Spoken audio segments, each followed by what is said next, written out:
할렐루야. 사도행전의 진행 방향은 예수님이 말씀하신 대로 예루살렘, 온 유대, 사마리아, 그리고 땅끝까지입니다. 복음은 사도행전 10장에서 가이사랴에 파병 나온 로마 백부장 고넬료에게 전파되므로 복음이 실제 땅끝에 와 있음이 이제 보여졌습니다. 즉 고넬료가 예수 믿은 사건은 지리를 넘어 할례받지 않은 이방인들에게도 복음이 전해진 역사적인 사건입니다. 그러나 이방인에게 전도하는 것은 여러 가지 문제를 야기했습니다. 그러나 베드로 사도는 이 사건을 성령의 지도와 인도로 지혜롭게 처리해서 교회 안의 논쟁의 마침표를 찍고는 본격적인 이방 선교의 문을 열게 되었습니다.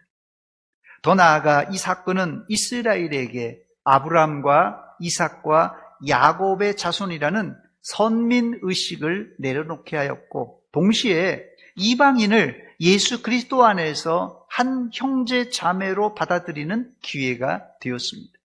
첫 번째, 이 누가는 본문에서 유대 율법주의를 넘어서기 위해서 고넬료 사건을 반복 기술했습니다. 사도행전 10장에 백부장 고넬료와 가족이 구원받은 기사는 1절로 48절까지 상당히 긴 분량입니다. 그런데 10장에 기록된 이 고넬료 기사는 11장에 거의 토시도 안 바꾸고 18절까지 반복해서 기술하고 있습니다. 결국 고넬료 가정이 복음을 받고 예수 믿은 기사는 사도행전 10장과 11장에 걸쳐 66절이라는 방대한 분량으로 기록되었습니다. 이것은 성경의 어떤 사건보다도 자세한 기록입니다. 성경에 기록이 반복되거나 분량이 긴 이유는 딱 한 가지인데요, 중요하다는 것입니다. 즉, 이 사건은 지금 우리 시각에서는 별일 아니지만 당시 유대인의 관점에서는, 특히 할례파에게는 천지개벽과 같은 사건이기에 사도행전의 저자인 누가는 자세하게 이 사건을 기록했던 것입니다. 개인의 오랜 습관도 바꾸기가 힘들지만 공동체의 생각과 가치관을 바꾸려면 오랜 시간 교육하든지 아니면 충격적인 사건이나 혁명이 있어야 가능합니다. 그런 차원에서 예수님의 십자가와 부활은 이스라엘뿐 아니라 고넬료 가족을 뒤흔들어 놓은 혁명이었습니다. 이 혁명의 주도는 성령 하나님이시고 그 도구는 베드로 사도이고, 이 혁명에 반응한 사람은 백부장 고넬료와 그 가족들입니다.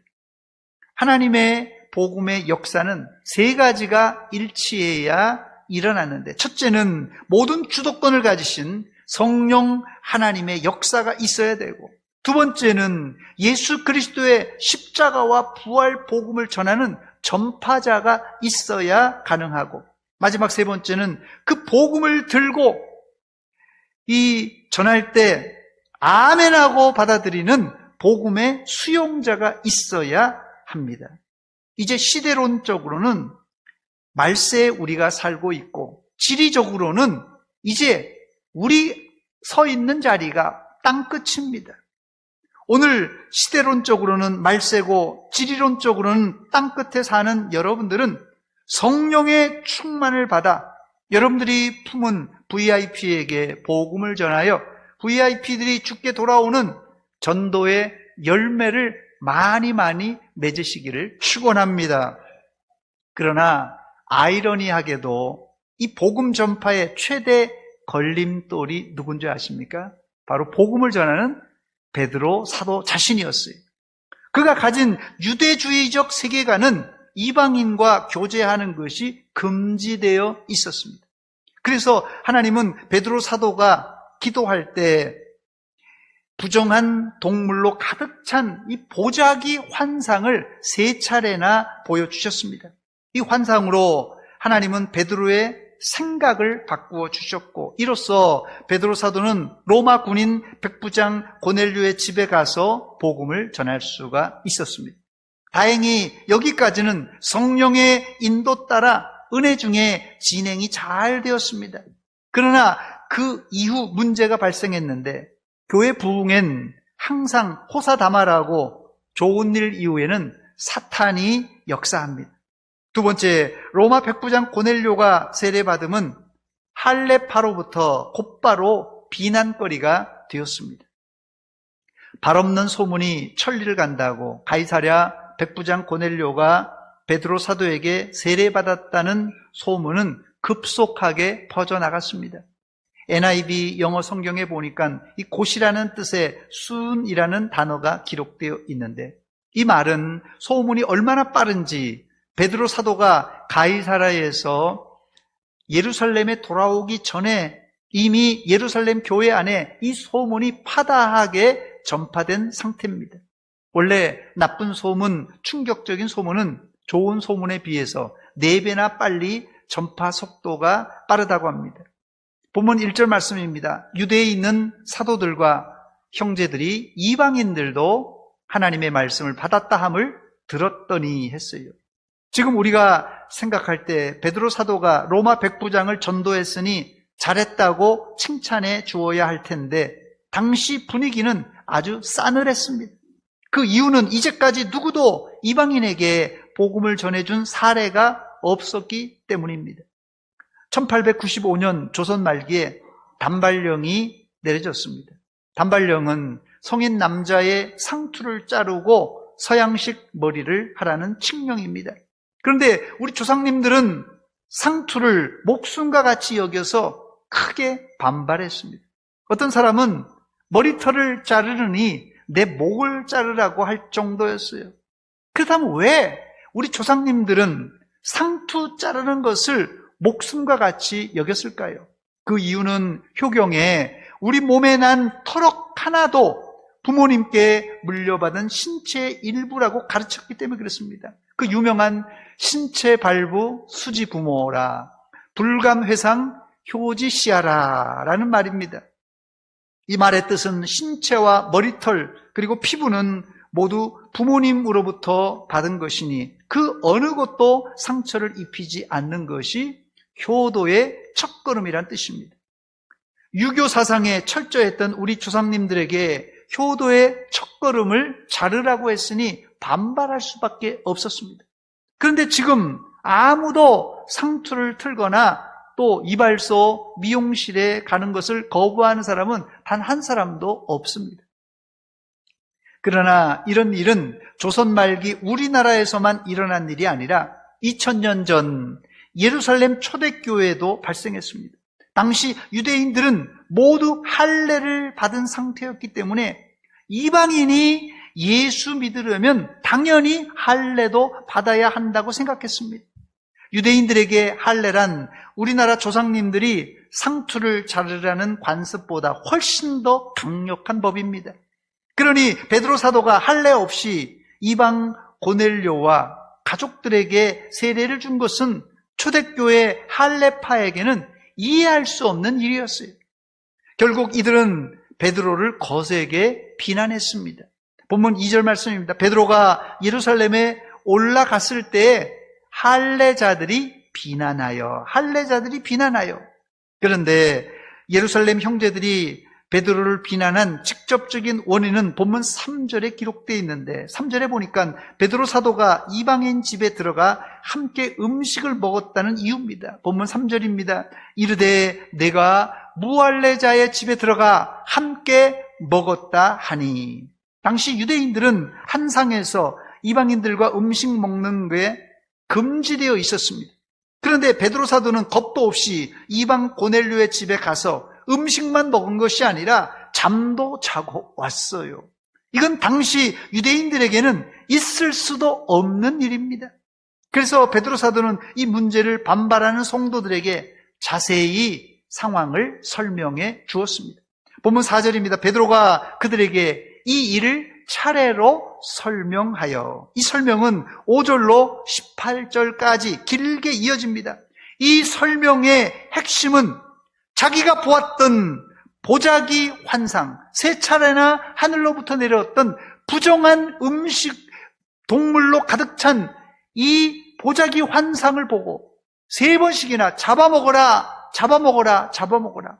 베드로 사도는 나는 한 번도 이제까지 이런 부정한 동물을 잡아먹은 적이 없습니다. 3차례나 거절한 환상, 그것과 고넬료 가정에서 자신이 복음을 전할 때 성령 하나님이 말씀을 듣는 모든 사람들에게 임하는 것을 보았다는 내용입니다. 본문 15절에 있는 내용입니다. 내가 말을 시작할 때 누가요? 성령이 그들에게 임하시기를 처음 우리에게 하신 것과 같이 하는지라. 그래서 베드로는 확신껏 이렇게 말했습니다. 본문 17절입니다. 그런즉 하나님이 우리와 주 예수 그리스도를 믿을 때 주신 것과 같은 선물을 그들에게도 주셨으니 내가 누구이기에 하나님을 능히 막겠느냐. 이 사건은 성령의 생생한 역사였습니다. 성령의 역사는 인간의 지식과 논리를 뛰어넘는 신비한 역사입니다. 즉 기독교는 진리를 알고 믿는 종교가 아니라 그 진리의 주체자 되신 촉발자 되시는 성령님을 느끼고 체험하고 믿는 체험적인 종교입니다.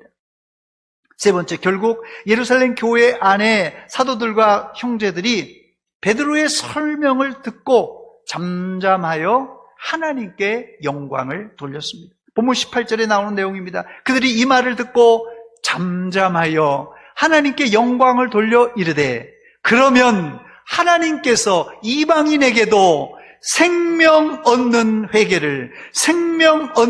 회개를 주셨다 하니라. 교회 안의 논쟁과 복잡한 문제의 최종 정리는 회의를 통해 다수결로 해결되지 않고 성령의 일치로 온 교회가 하나가 되어야 됩니다. 회의를 많이 할 때 교회 안에는 찬성파, 반대파, 목사파, 장로파, 우파, 좌파로 나누어질 수 있습니다. 교회도 민주 절차로 진행되어야 하기에 다수결로 한다는 생각을 가진 분들이 많은데 틀린 말은 아니지만 정답도 아닙니다. 그 이유는 교회는 민주주의가 실현되는 곳이 아니라 하나님의 뜻이 이루어지는 곳이기 때문에 그렇습니다. 민주주의의 주권이 누굽니까? 민주주의의 주권은 헌법에 나와 있는 대로 국민입니다. 교회도 민주주의로 운영된다면 주인이 교인이니 교인 뜻대로 해야 합니다. 물론 교회 헌법에 성도들의 총회인 공동의의 결의에 따라 모든 일이 결정된다고 명시되어 있습니다. 그러나 실제 권한은 교회의 머리가 되신 예수 그리스도께 그 권한이 있습니다. 그러므로 우리 개혁교회는 하나님의 말씀과 기도로 부단히 하나님의 뜻을 묻고 그 방향대로 개혁되어 나가야 됩니다.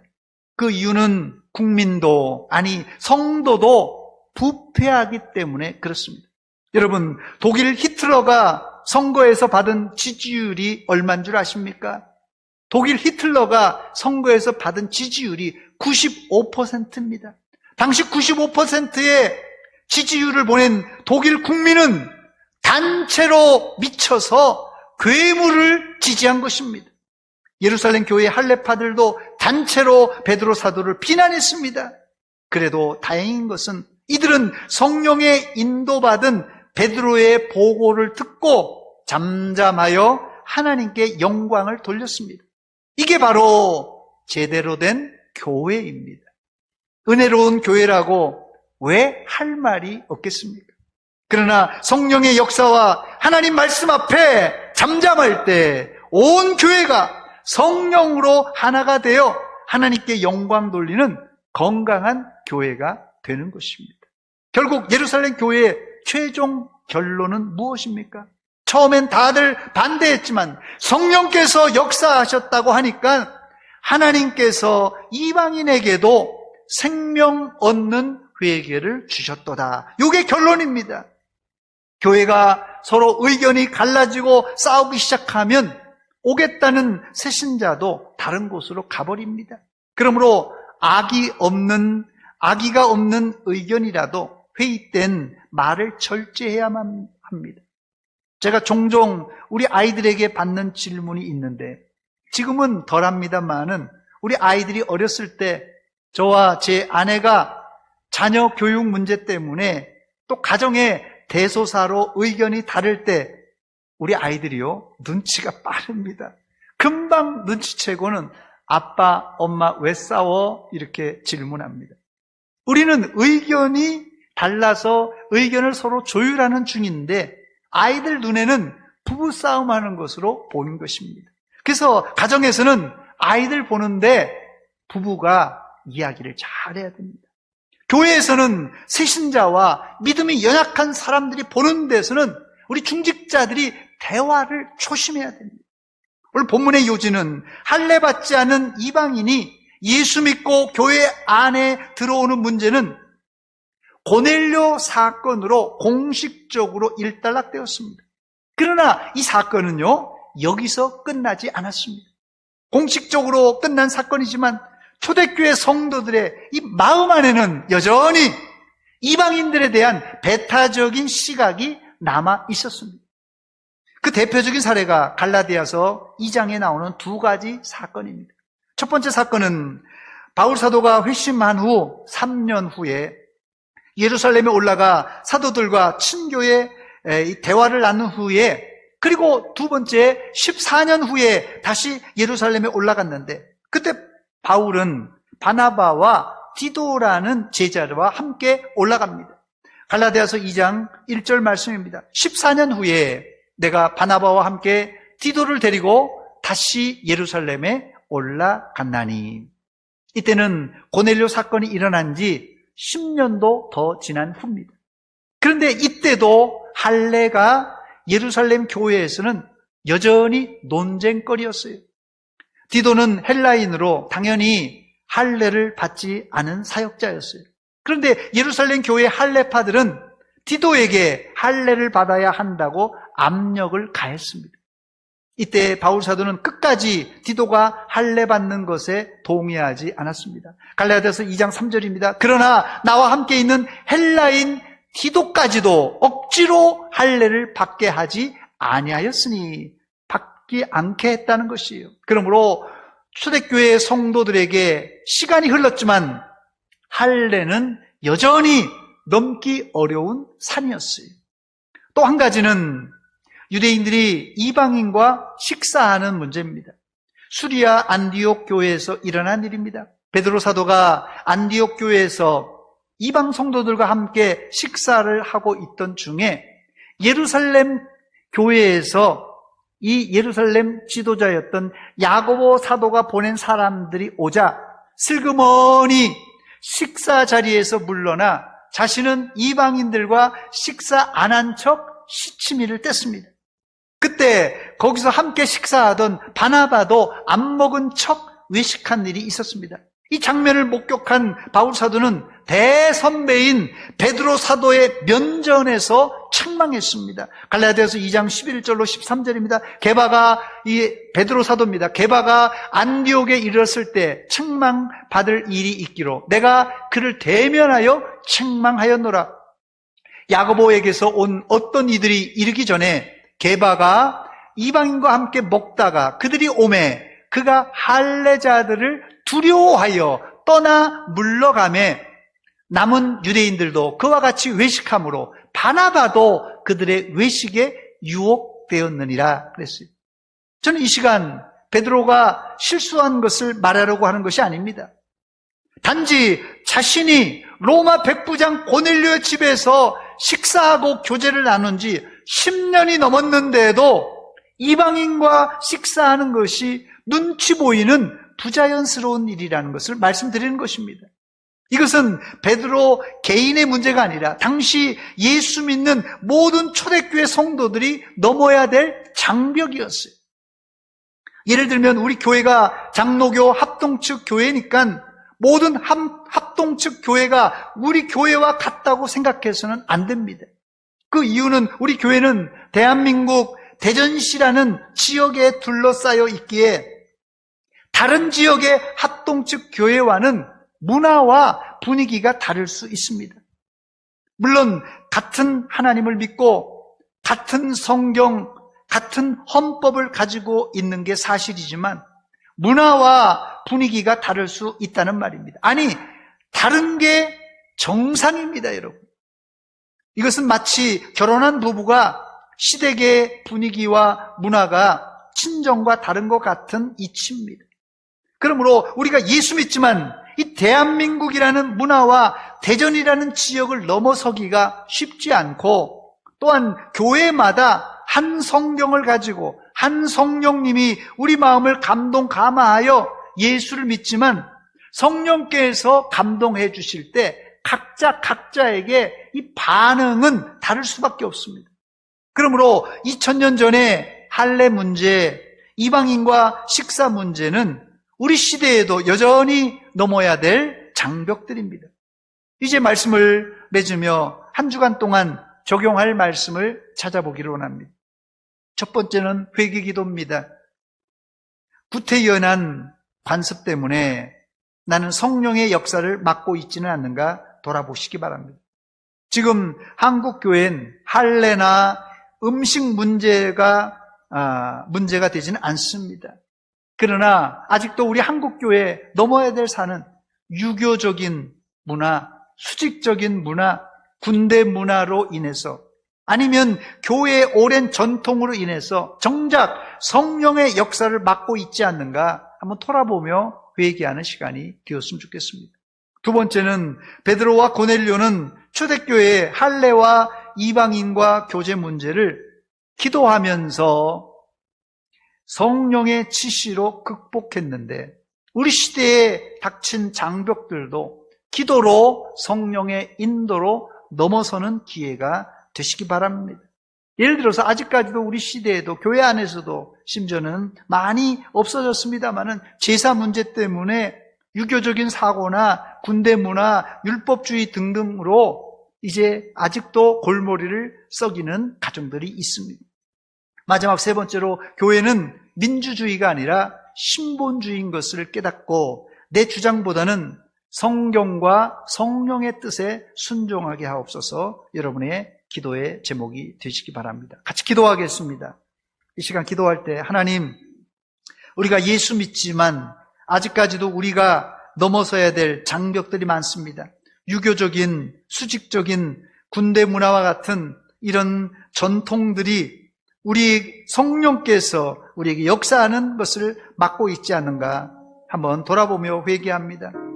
또한 베드로가 초대교회 안에 할례와 이방인과 식사하는 문제 때문에 어려움을 닥쳤을 때 기도하면서 성령의 지시로 이 문제를 극복했는데, 우리에게 닥친 장벽들 기도하며 성령의 인도로 넘게 하여 주시옵소서. 또한 교회가 민주주의가 아니라 신본주의인 것을 기억하고 내 주장과 내 생각보다는 성경과 성령의 인도를 받고 순종하는 성도가 되게 하여 주셔서 이 제목을 가지고 한 목소리로 같이 기도하겠습니다. 하나님 우리 아버지, 은혜와 사랑 감사드립니다. 이 아침에 주님, 저희들에게 은혜 주시고 말씀 들려주신 것 감사합니다. 하나님 아버지, 우리를 향하신 하나님의 계획과 뜻을 이루시기를 원하신 하나님 아버지, 우리가 예수 믿으면서도 우리 한국 문화에 젖어서 성경적인 방법보다도 우리의 전통적인 방법으로 일을 처리하다가 분쟁과 논란이 휩쓸릴 때가 많습니다. 이 시간 우리 마음을 정화시켜 주시고 말씀으로 성령으로 감동 감화시켜 주시사 하나님의 뜻대로만 운영되는 우리 교회가 되게 하여 주시옵소서. 감사합니다.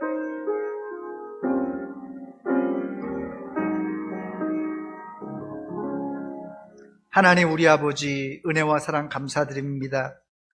오늘 말씀을 통하여서 베드로 사도가 겪었던 이 유대 문화의 장벽, 할례와 또 당시에 있었던 관습의 장벽을 뛰어넘기 위해서 기도하며 성령의 지시와 감동을 받았습니다. 우리에게 당면된 모든 이 장벽들을 기도하며 성령의 인도와 지도를 받아서 넉넉히 넘어서게 하여 주시옵소서. 그리하여서 하나님의 교회 생명 얻는 이방인들이 생명 얻는 성도들로 채워 주시옵소서. 예수님의 이름으로 기도하옵나이다. 아멘.